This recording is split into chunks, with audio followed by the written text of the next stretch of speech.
जात हा घटक न्यायाचा होऊ शकत नाही आणि आर्थिक घटक हाच न्याय देणारा ठरू शकतो.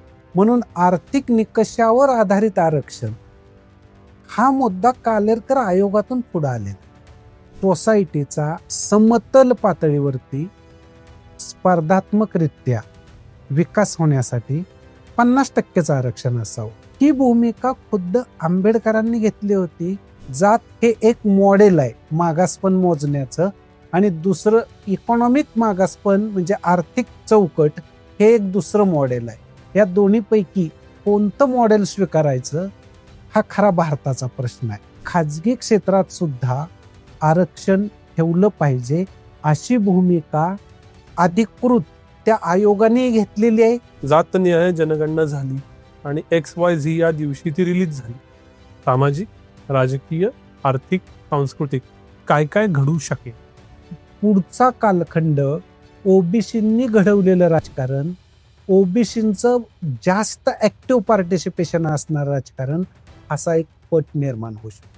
जातीच्या आधारे इथून पुढं राजकारणाची बांधणी करणं अवघड आहे. म्हणजे सुट्ट्या जातींच्या आधारे पूर्णपणे जातीचं निर्मूलन होईल अशी काय प्रोसेस घडणार. एक मात्र खात्री आहे की यातून जर घडलं तर ठीक, नाहीच घडलं तर अराजक सदृश्य परिस्थिती पण क्रिएट होऊ शकते.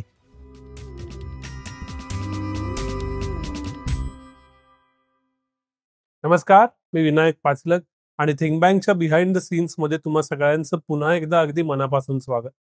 मे महिन्यात एक घडामोड घडली, पण त्यावेळी चालू असणारी युद्धजन्य परिस्थिती, त्याच्यामुळे फार त्याच्यावर चर्चा करता आली नाही. थिंक बँक वरती सुद्धा चर्चा झाली नाही. ती म्हणजे आता भारतात जातीनिहाय जनगणना होणार आहे. याचे खूप दूरगामी परिणाम होतील असं सगळ्यांचंच म्हणणं आहे. आपण ही मुलाखत शूट करत असताना त्याच्या संदर्भातलं नोटिफिकेशन आलंय. ती 2027 ला होईल. 30 पर्यंत डेटा समोर येईल. भारताचं भविष्य घडवणारी ती कदाचित महत्वाची घटना असणार आहे. ही घटना नक्की कशी घडेल, त्याचे काय परिणाम होतील, इतिहास, वर्तमान आणि भविष्य काय सांगतं, ही समजून घेण्यासाठी आजची मुलाखत आहे. आणि माझ्या बरोबरच या विषयातली तज्ज्ञ व्यक्ती, अर्थातच राज्यशास्त्राचे प्राध्यापक, ज्येष्ठ अभ्यासक, विश्लेषक, अध्यापक डॉक्टर प्रकाश पवार सर. त्या स्वागत आहे थिंक बँक वरती पुन्हा एकदा. आणि एवढी मोठी जी प्रस्तावना दिली, नक्की जातनिहाय जनगणना का महत्वाची आहे, आता काय घडणार आहे, आम्हाला समजावतं. मला असं वाटतं की जवळपास 96 म्हणजे 100 वर्षांनंतर हे जातगणना होण्याचा निर्णय त्यांनी घेतलेला आहे. हो. आता 100 वर्षानंतर भारताची पार्श्वभूमी आणि 100 वर्षापूर्वीची पार्श्वभूमी याच्यात एका अर्थाने आपल्याला किती भारतामध्ये बदल झाला सामाजिक दृष्ट्या याचं चित्र उभा करता येईल किंवा समजू शकेल. हे याचं पहिलं महत्व आहे. आता दुसरं महत्व याचं काय आहे दुसऱ्या पातळीवरती जातनिहाय जनगणनेचं, तर ही जनगणना सतत एक मागणी करत आली. ती मागणी आहे सामाजिक न्यायाची.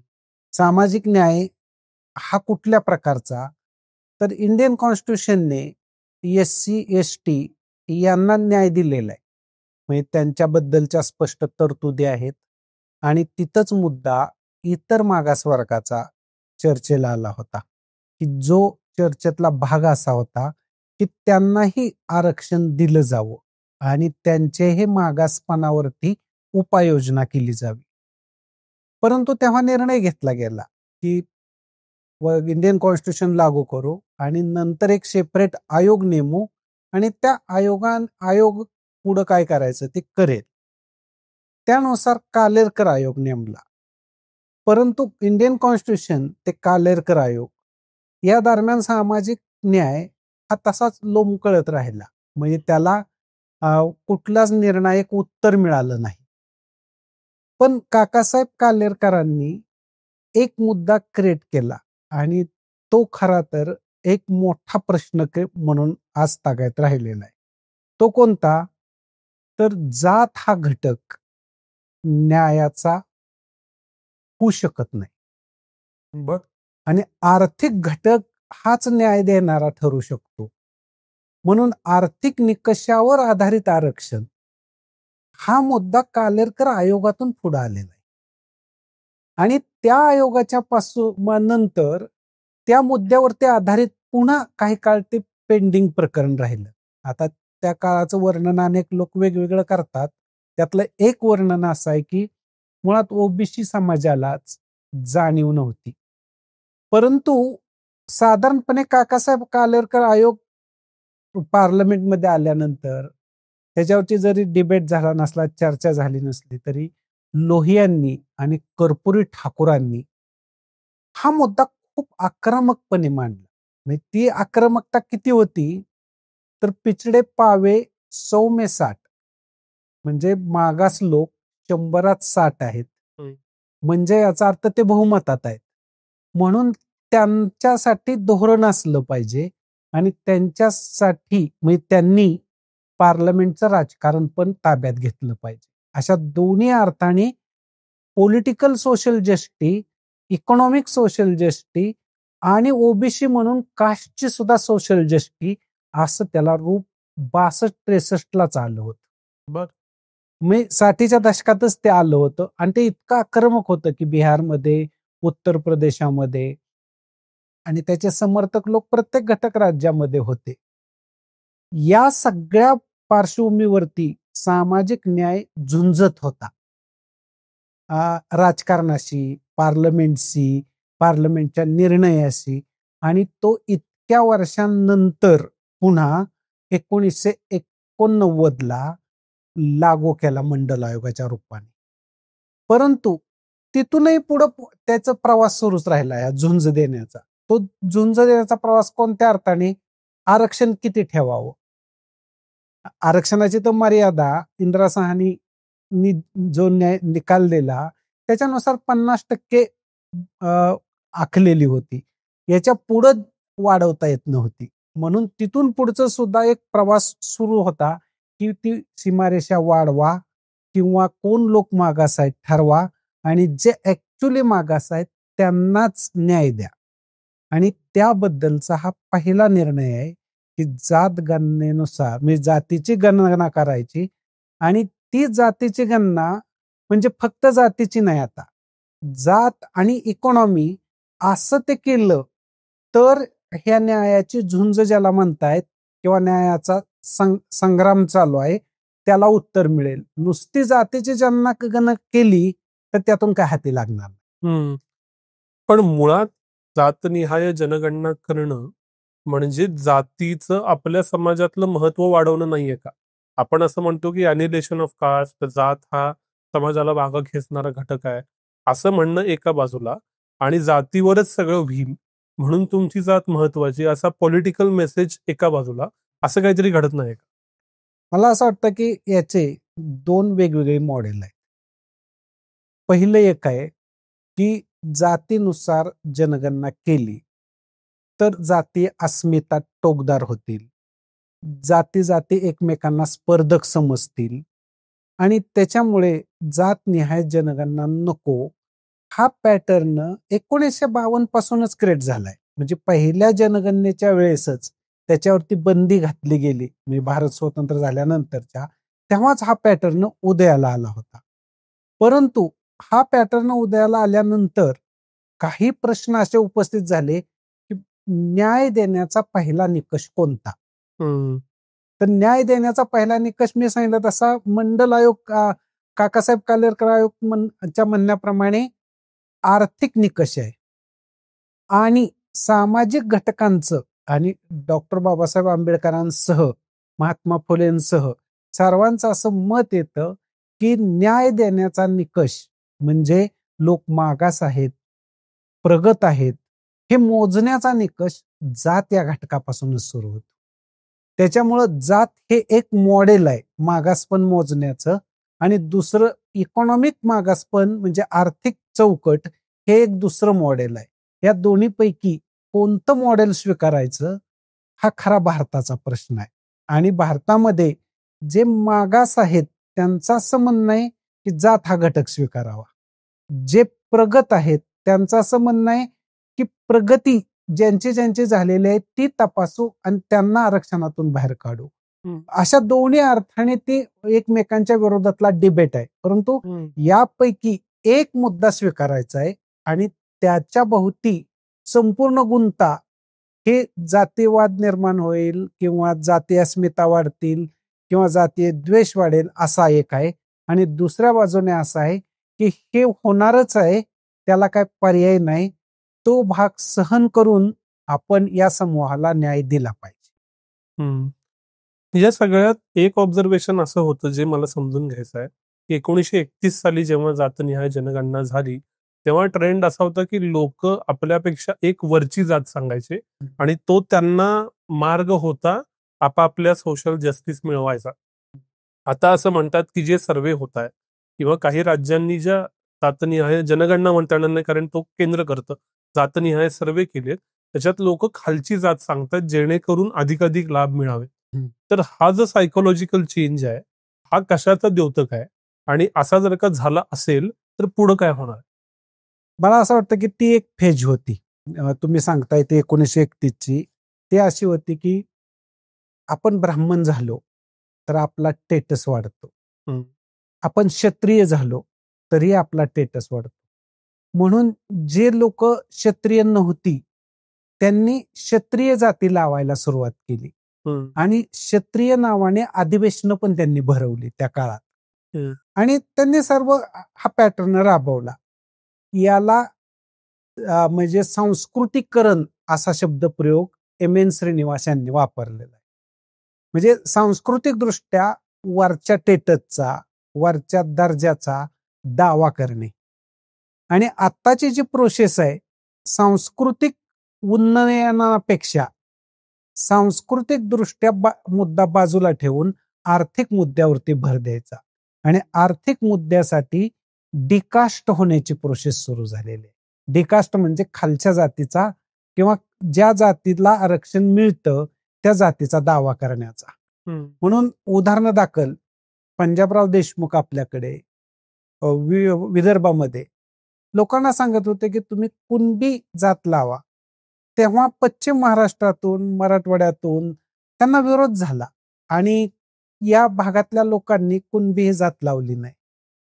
परंतु विदर्भामध्ये मात्र लोकांनी त्यांचं म्हणणं ऐकलं काय आणि ती जात लावल्या गेली. तेव्हा ते डिकास्ट झाले.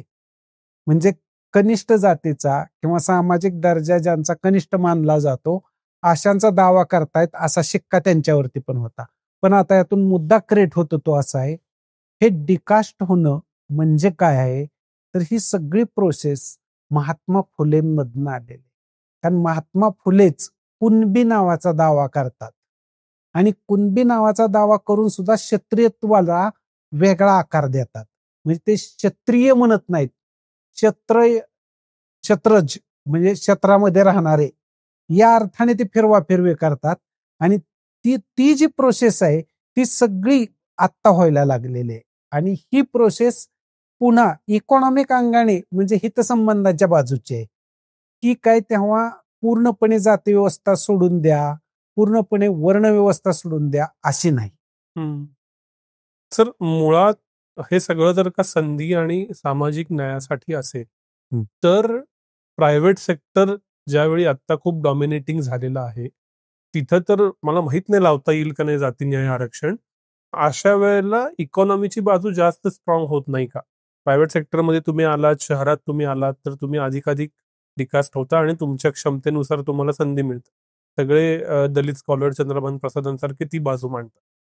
आणि ज्यावेळी हे सगळं आरक्षणाचा आणि त्यासाठीच्या जनगणनेचा मुद्दा येतो तो सरकारी क्षेत्राशी निगडीत असतो. तर ह्याचं काय को रिलेशन आहे?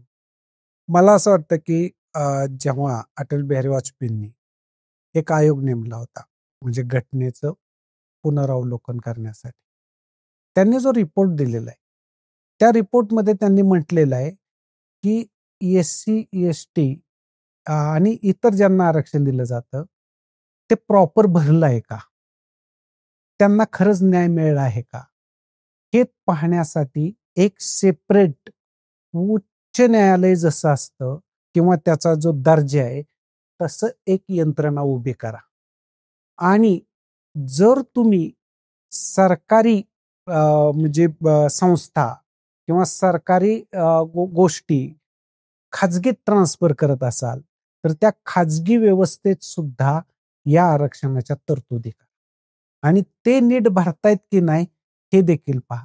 परंतु या अहवालावरती कोण चर्चा करत नाही आणि त्याच्यावरती कोण बोलत सुद्धा नाही.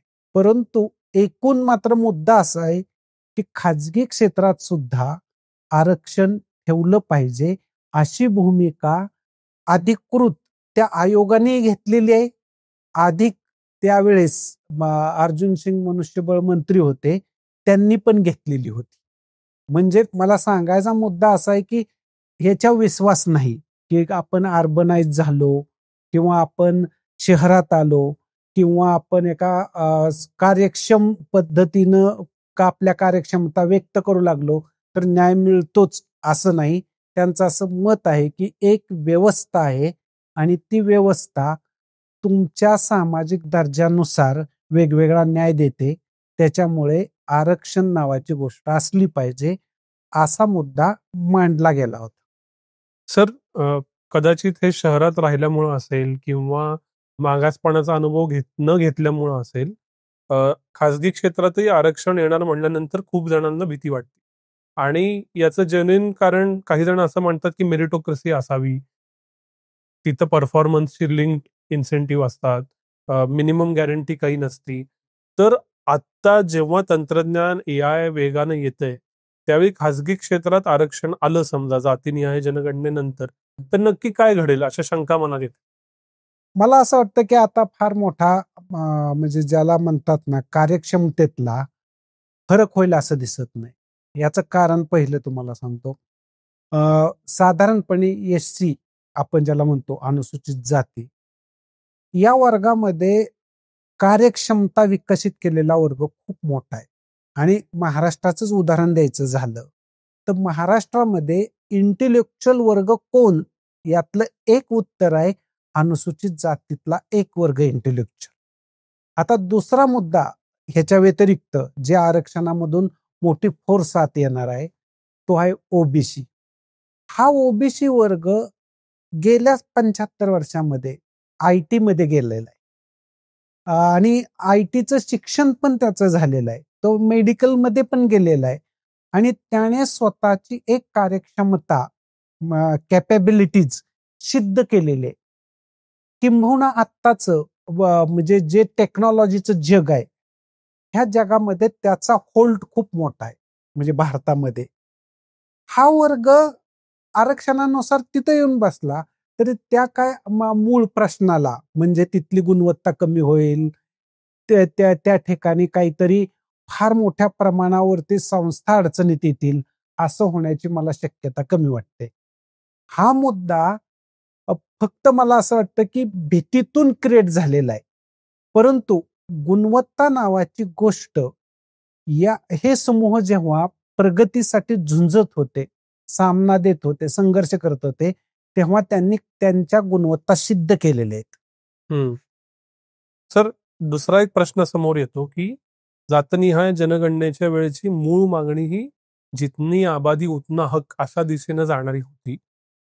जर का आरक्षण या प्रश्नाचं मूळ सामाजिक न्यायाशी असेल, ज्या समूहांना संख्येवर न जाता ते किती मागास आहे त्याच्यावरून न्याय द्यायचा आहे, ही मूळ रचना. आणि जितनी आबादी उतना हक म्हणजे तुमची जात 8% तर 8% 12% तर 12%, त्याच्यात तुमची उतरंड अन्याय काहीच उरत नाही. हे कॉन्फ्लिक्टिंग वाटत नाही?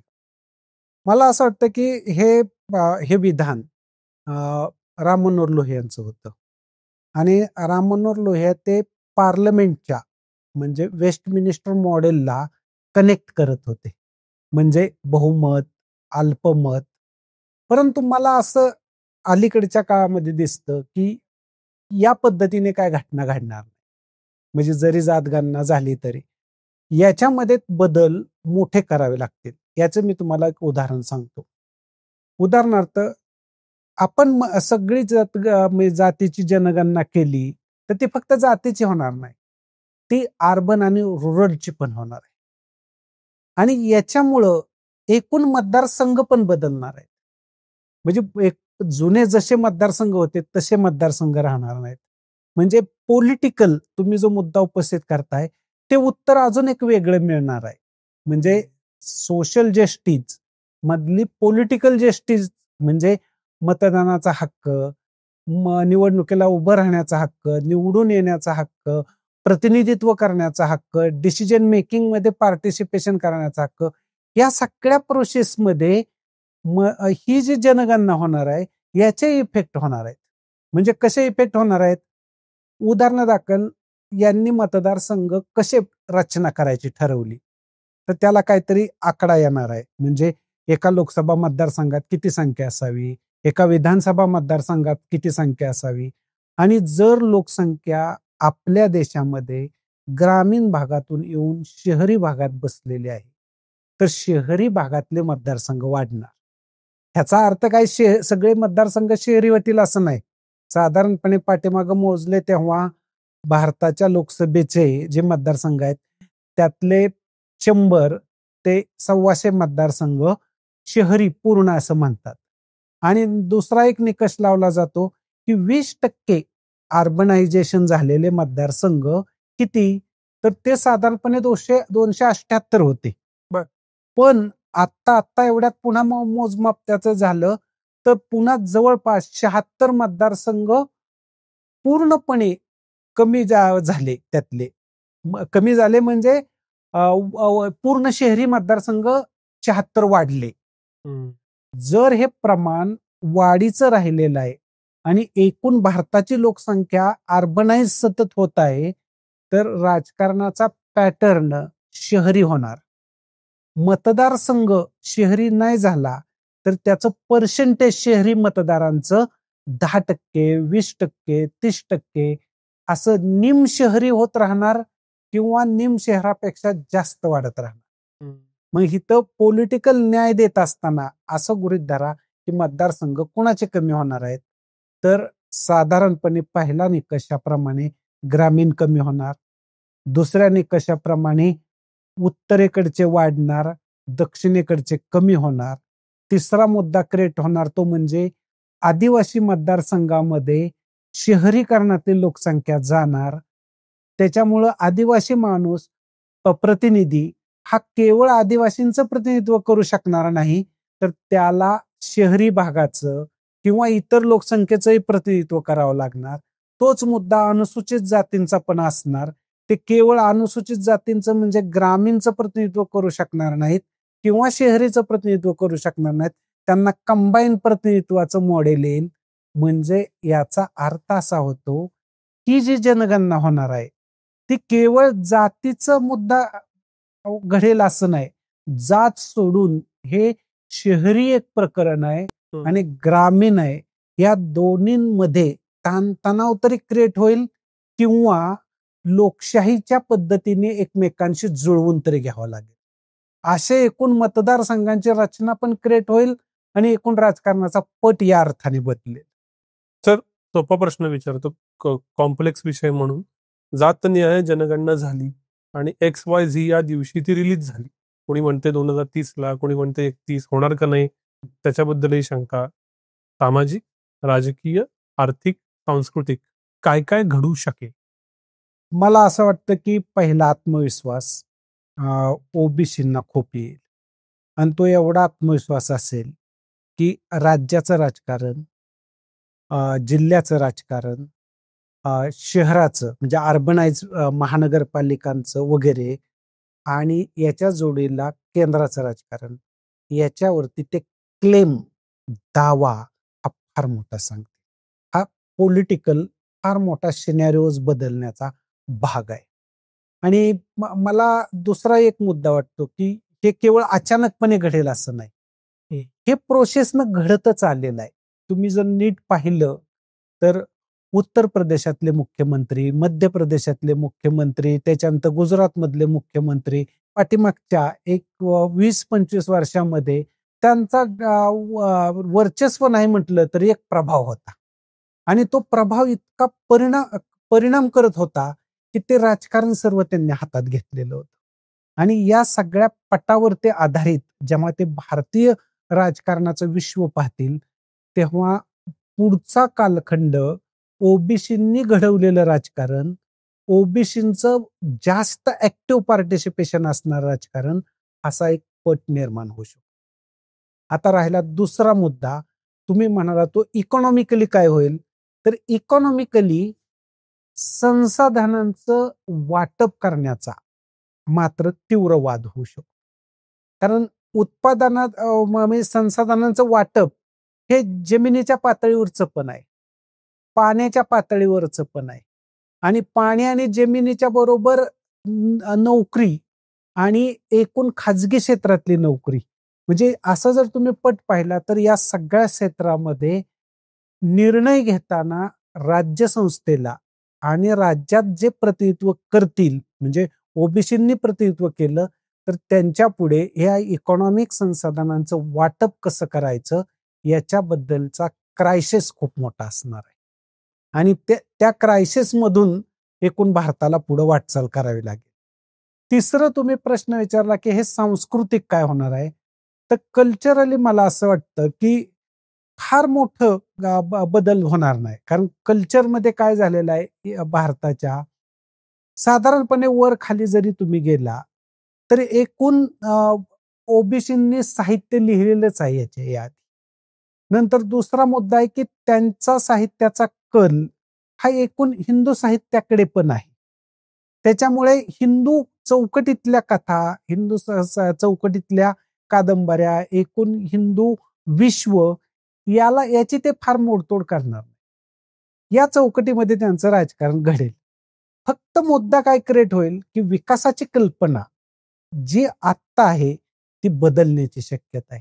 कारण विकासामध्ये पहिला अग्रक्रम कुणाला द्यायचा, दुसरा अग्रक्रम कुणाला द्यायचा, यावरून काहीतरी मतभेद होण्याच्या शक्यता क्रिएट होतात. परंतु कल्चरवरून फार मोठा डिबेट घडण्याची शक्यता फार कमी दिसते. असं एकूण मला आर्थिक, सामाजिक आणि राजकीयवरून चित्र दिसतं.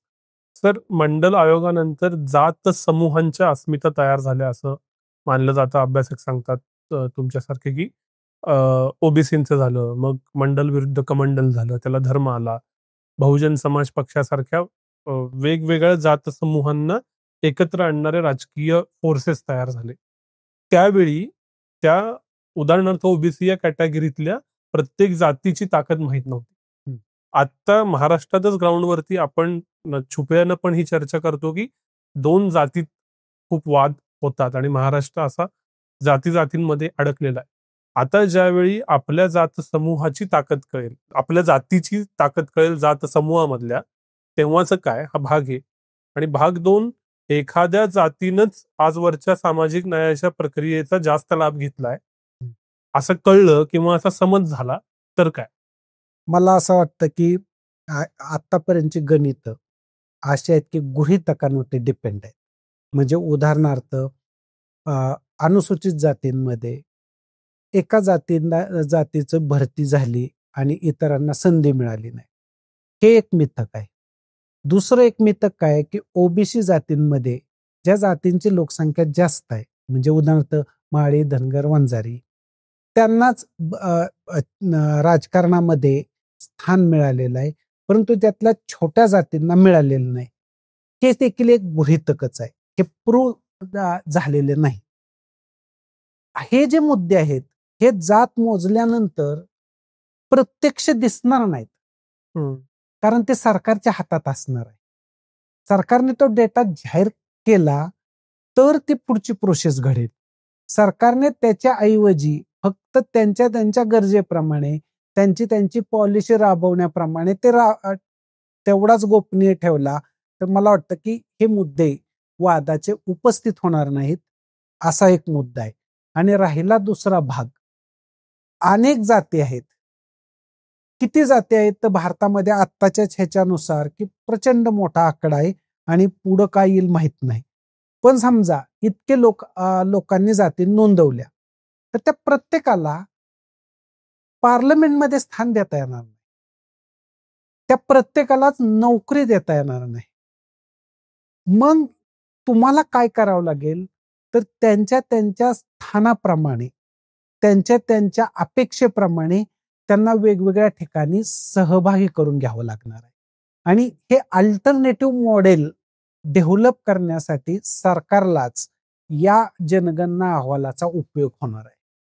म्हणजे हा जो समूह आहे सातत्याने असंतुष्ट राहिला, सातत्याने असंतुष्ट व्यक्त करत, म्हणजे स्फोट काहीतरी आतूनच होत आहेत असं आपल्याला दिसायला लागलं, तशी गोष्ट घडू नये याच्यासाठी सरकारला धोरण आखता येईल असा डेटा सरकारच्या हातात असेल. परंतु सरकारने तो जर शेअर केला म्हणजे सिव्हिल सोसायटीला, माध्यमांना, तर तो वाद क्रिएट होईल. मला असं वाटतं की सरकार इतक्या व्यापक पातळीवरती ते करेल असं वाटत नाही.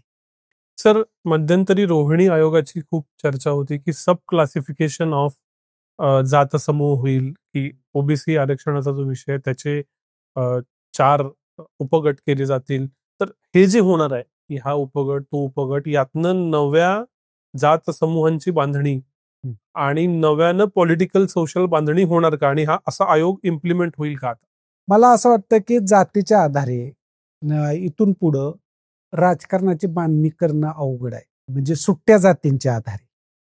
पण ओबीसी नावाच्या एका मोठ्या आयडेंटिटी खाली भारतीय राजकारणाची बांधणी होऊ शकते. परंतु त्यालाही मर्यादा आहे. त्याला मर्यादा कोणती आहे? केवळ ओबीसी म्हणालं तर ओबीसी एकत्र येत नाही. कारण ओबीसीमध्ये सुद्धा प्रत्येक जातीमधली अंतर्गत स्पर्धा आहे. म्हणजे जिथं गृहीत धरा की एकाच मतदारसंघात धनगरही असतील आणि वंजारीही असतील, तरी त्यांच्यातल्या त्यांच्यात संघर्ष सुरू होईल. मग अशा वेळी या संघर्षातला तून बाहेर कसं पडायचं, हे सगळं आयडियोलॉजी ठरणार आहे. आयडियोलॉजी ते सगळं कंट्रोल करणार आहे. आणि आत्ताचं उदाहरण घेतलं तर आपण नीट बारकाईनं पाहिलं तर हिंदुत्व ही आयडियोलॉजी त्यांना कंट्रोल करते, विकास ही आयडियोलॉजी कंट्रोल करते.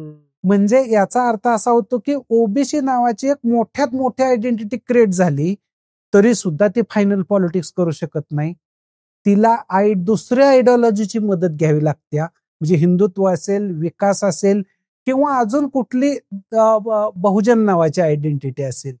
मग तुम्ही अशा जेव्हा आयडियोलॉजी आणि जात एकत्रित करता तेव्हा तिचं निर्णायक राजकारण करण्याची कॅपॅसिटी कमी होत जाते.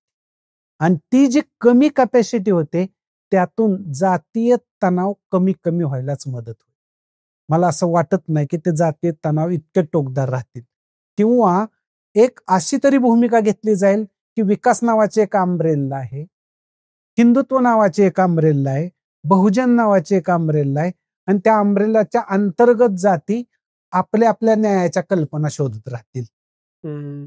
पण त्या निर्णायक संघर्षाच्या भूमिकेत म्हणजे सुट्टी जात व्हायचं आणि काहीतरी करायचं असं होणार नाही. परंतु बार्गेनिंग मात्र सातत्याने होत राहणार. कारण बार्गेनिंगला कोण काय करणार नाही, कारण बार्गेनिंग हे प्रत्येकाच्या महत्वाकांक्षेचा एक भाग असणार आहे. म्हणजे तुम्ही असं म्हणताय की जातनिहाय जनगणना झाली, त्याच्यातून जातीय अस्मिता मला कळण्या इतपत मोठी झाली तरी धर्म आणि विकास म्हणा, राष्ट्रवाद म्हणा, ह्या अम्ब्रेला थॉट्स राहणारच आहेत, किंबहुना त्यांचं महत्व आजच्या इतकंच राहील, कदाचित वाढेल. कदाचित महत्व त्यापेक्षा जास्त वाढेल. याचं कारण असं आहे की समजा ओबीसी अंतर्गतच तणाव क्रिएट झाले किंवा दोन जातीमध्ये, म्हणजे आता आपण मध्यम शेतकरी जाती म्हणतो आणि दुसऱ्या बाजूला ओबीसी, ह्यांच्यात तणाव निर्माण झाले, तर हे कंट्रोल कसे करायचे? ह्या दोघांच्या वरचा एक पंच पाहिजे, ते दोघांनाही कंट्रोल करणारा, निकाल देणारा. तर ती आयडियोलॉजी राष्ट्रवाद पण असू शकते, हिंदुत्व पण असू शकते, बहुजनवाद पण असू शकते. आणि या आयडियोलॉजीमध्ये पुन्हा ते संघर्ष शांत केले जातील. जसं आता उत्तर प्रदेशामध्ये बहुजनवादामध्ये अनेक जातींचे संघर्ष निमुळते करण्याचा प्रयत्न झालेला आहे. तसं महाराष्ट्रात उदाहरण आहे की भारिप बहुजन महासंघाने बहुजनवाद घेतला होता. तिथं काय एकटे केवळ नवबौद्धच होते असं नाही, ओबीसी पण होते. परंतु ओबीसी अधिक नवबौद्ध यांचं एकत्रीकरण करणं म्हणजे त्यांचा अंतर्गत संघर्ष मिटवणं, याच्यासाठी बहुजनवाद काम करत. या अर्थाने आयडियोलॉजी कायमस्वरूपी जनगणनेनंतर जास्त ऍक्टिव्ह होतील, कमी असण्याच्या ऐवजी. पण या सगळ्याचा परिणाम म्हणून जात निर्मूलन हा थॉट राहणारच नाही असं होणार आहे का? मला असं वाटतं की जात निर्मूलनाच्या चळवळी होतील, जात निर्मूलनासाठी प्रयत्न केला जाईल, अ, नव्याने रिइंटरप्रिटेशन्स येतील, परंतु पूर्णपणे जातीचं निर्मूलन होईल अशी काय प्रोसेस घडणार नाही. कारण अनेक दिवसांपासून, म्हणजे जेव्हा प्रयत्न सुरू झाले, गृहीत धरा आधुनिक काळात 1818 पासून या टीकाटिप्पणी होतच आलेल्या आहेत, तरी इतक्या दिवसात काय जात पूर्ण नष्ट झालेली नाही. प्रत्येक जातीला काय सामाजिक न्याय मिळालेला नाही. त्याच्यामुळे हे झाल्यानंतर न्याय मिळेल आणि जात निर्मूलन होईल असं होणार नाही. ती प्रोसेस पुन्हा सुरू राहणार. त्या प्रोसेसमध्ये पुन्हा जात निर्मूलनासाठी दावे, नवे युक्तिवाद, ही प्रोसेस पुढे येणार आहे.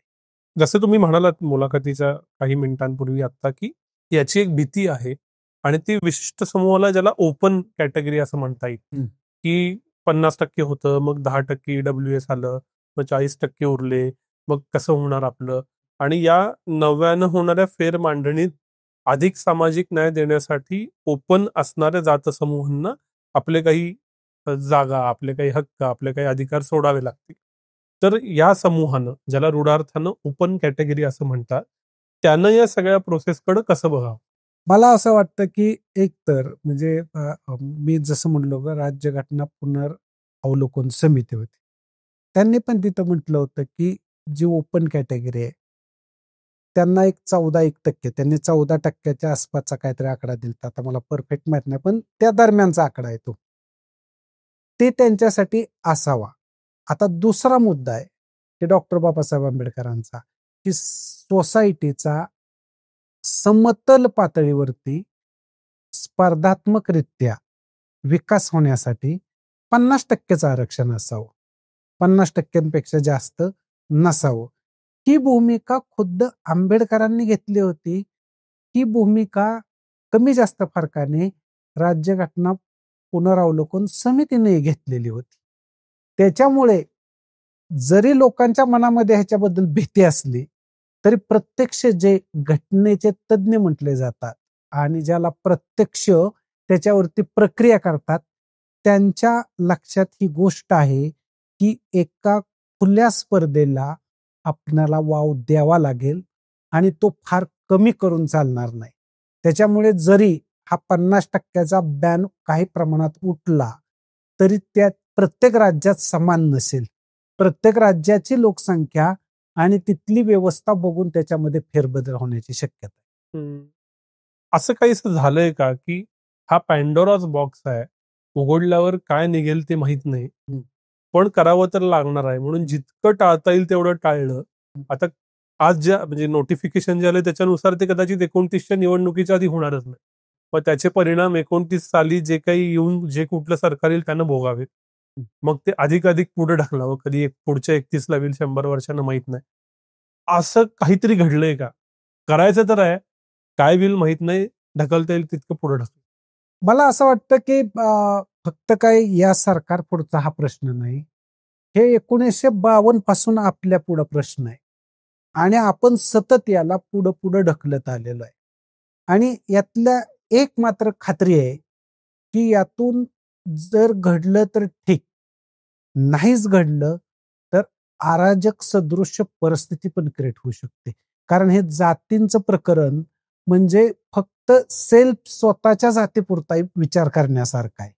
आणि ती जर का स्वतःच्या जातीपुरता विचार करायला गेलं आणि जर कुणी भूमिका असं गृहीत धरा की त्याच जातीतल्या एखाद्या व्यक्तीने घेतली की आम्हाला आरक्षण नको, तर तो शत्रू त्या समूहाचा ठरण्याची शक्यता आहे. याच्यामुळं हे जे तुम्ही म्हणताय की हे जनगणना झाली तरी सुद्धा सरकारला याच्याबद्दल फार विचार करूनच ती जाहीर करायची, नाही करायची, तिला गोपनीय ठेवायची, त्यातला काही भाग जाहीर करायचा, काही भागाला तसंच ठेवायचं, हे सगळं करावं लागणार आहे. आणि याचं एक मॉडेल आधी करून झालंय असं मला वाटतं, की जी पाठीमागची जनगणना झाली तेव्हा आपण केली, पण ती जाहीर केली नाही. जाहीर केल्यानंतर सुद्धा फार मोठा गोंधळ झालेला नाही. म्हणजे झालेली जनगणना झालीच नाही असं नाही. तो निष्कर्ष काहींच्या मते चुकीचे असतील, काहींच्या मते अजून दुरुस्ती हवी असेल, पण एक दिशा तर त्यातनं तुम्हाला दिसली होती. तशी आता नव्याने केल्यानंतर एक दिशा दिसेल, तेव्हा सरकार त्यांच्या त्यांच्या विवेक बुद्धीनं नवा निर्णय घेईल.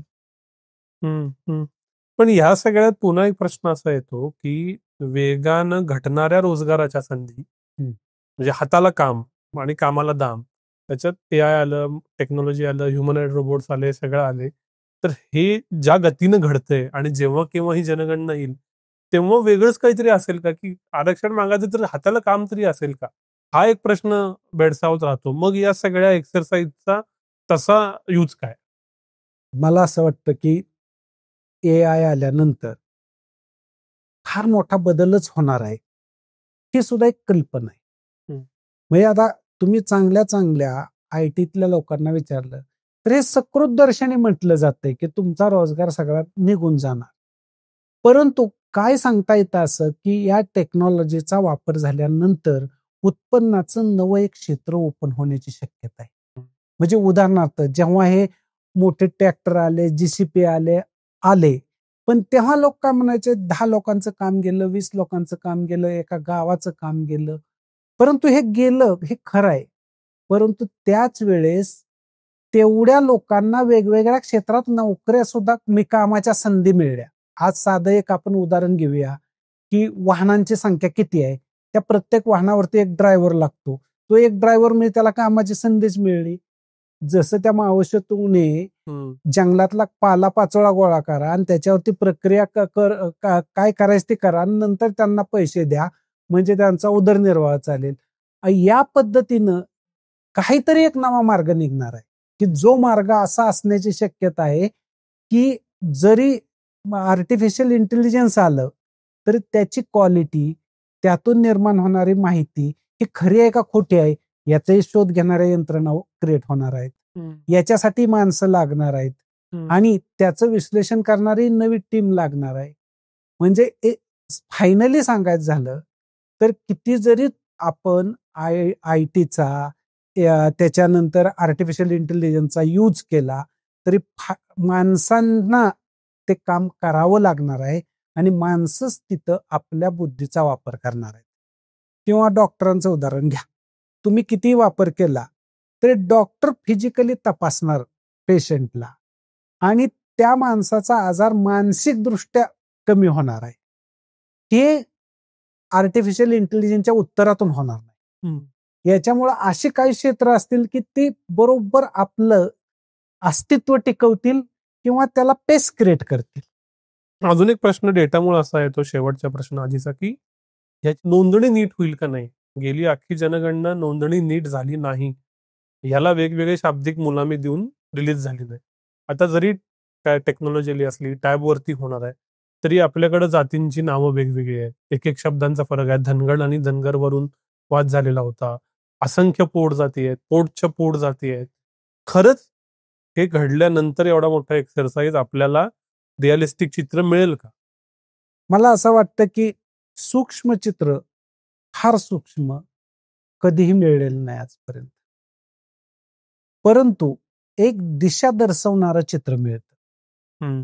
आणि तुम्ही जसं म्हणाला की धनगड असे हे होणं, तर हे भारत इतका मोठा आहे, त्याच्यामध्ये प्रत्येकाचं प्रोनाउन्सिएशनच प्रचंड वेगळं आहे आणि त्यामुळं तीच भाषा त्यांची प्रमाण मानली जाते.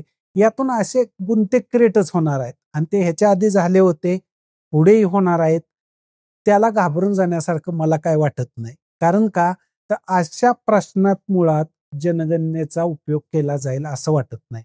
जनगणनेचा जो उपयोग केला जाणार आहे तो एक ब्रॉड पिक्चर भारताचं आणि ते जे संक्षेपाने अर्थ कळणार आहे त्याच्याबद्दलच आहे. हे म्हणजे प्रत्येक माणसाला समजून घ्यायचं, प्रत्येकाच्या जातीला समजून घ्यायचं आणि त्या जातीला न्याय द्यायचा. हे पॉलिशीत नाही. पॉलिशीत काय आहे की एवढ्या एवढ्या जाती मागास आहेत त्यांच्यासाठी पॉलिशी.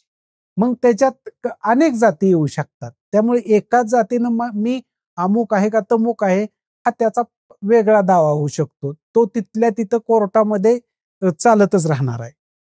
2019च्या आधी बहुतांश विंध्य पर्वताच्या उत्तरेकडच्या राज्यात तिथल्या प्रगत मानल्या जाणाऱ्या शेतकरी समूहांच्या जातींनी आंदोलनं केली.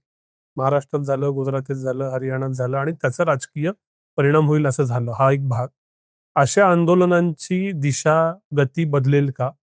दुसरं, आपल्याला फारशा दक्षिणेतल्या जाती माहीत नसतात. तिथं द्रविड, अँटी द्रविड अशाच मुवमेंट निदान मी तरी ऐकत आलो.